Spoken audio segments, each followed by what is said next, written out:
జగన్ కు CBI custody judicial custody ముగిసిన తర్వాత ఏంటి? ఆయన చెంచల్గూడలోనే ఉంటారా? తర్వాత విచారణ ఏంటి? ఈ ప్రశ్నలకు నేనున్నానంటోంది ఎన్ఫోర్స్మెంట్ డైరెక్టరేట్. విదేశీ నిధుల గుట్టు రాబట్టాలంటే జగన్ ను ఈడీతో విచారించక తప్పదని సిబిఐ భావిస్తోంది.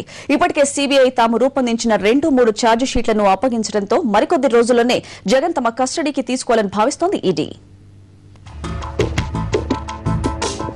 జగన్ ను తన కస్టడీలోకి తీసుకోవడానికి ఎన్ఫోర్స్మెంట్ డైరెక్టరేట్ రంగంలోకి దిగబోతోంది. క్విడ్ ప్రోకో ఆరోపణలతో పాటు పెద్ద ఎత్తున విదేశాల నుంచి నిధులు జగన్ కంపెనీలోకి వచ్చి చేరినట్లు సిబిఐ గుర్తించింది.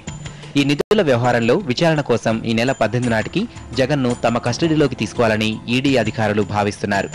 విదేశాల నిధుల విషయంలో ఆయన్ను కనీసం 30 నుంచి 32 రోజుల పాటు ప్రశ్నించాలని, వివిధ కోణాల్లో ఆరా తీసి ఆ నిధుల గుట్టు తేల్చాలని ఈడీ భావిస్తోంది.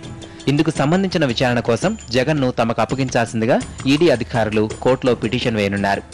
సిబిఐ ఛార్జ్షీట్లనే ఫాలో అవుతున్న ఈడీ తాను ప్రత్యేకంగా ఛార్జ్షీట్ వేయాల్సిన అవసరం లేదని భావిస్తోంది.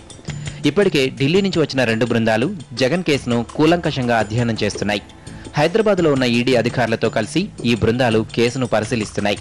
అయితే జగన్ ను ఢిల్లీకి తీసుకెళ్లి విచారిస్తారన్న అనుమానాలు వస్తున్న నేపథ్యంలో హైదరాబాద్లోనే విచారణ కొనసాగవచ్చని ఈడీ వర్గాల నుంచి సంకేతాలు అందుతున్నాయి. అయితే విచారణకు ఆటంకం కలిగినా కేసుకు సంబంధించి ఏదైనా ప్రత్యేక అవసరం ఏర్పడితే తప్ప ఆయన్ను ఢిల్లీకి తీసుకెళ్లే అవకాశాలు దాదాపు లేనట్లేనని తెలుస్తోంది. అయితే ఈ కేసు తీవ్రత దృష్ట్యా ఈ నెల 18కి ముందే జగన్ ను ఈడీ అధికారులు తమ కస్టడీకి తీసుకోవచ్చన్న వాదన కూడా వినిపిస్తోంది. ప్రస్తుతం జగన్ చెంచల్గూడ జైల్లో ఉండగా మరో 2 రోజుల పాటు సిబిఐ కస్టడీకి ఇవ్వడానికి హైకోర్టు అనుమతించింది. ఈ విచారణ పూర్తి కాగానే మళ్లీ జ్యుడిషియల్ రిమాండ్, ఆ తర్వాత ఈడీ రిమాండ్కు పంపే అవకాశాలు కనిపిస్తున్నాయి.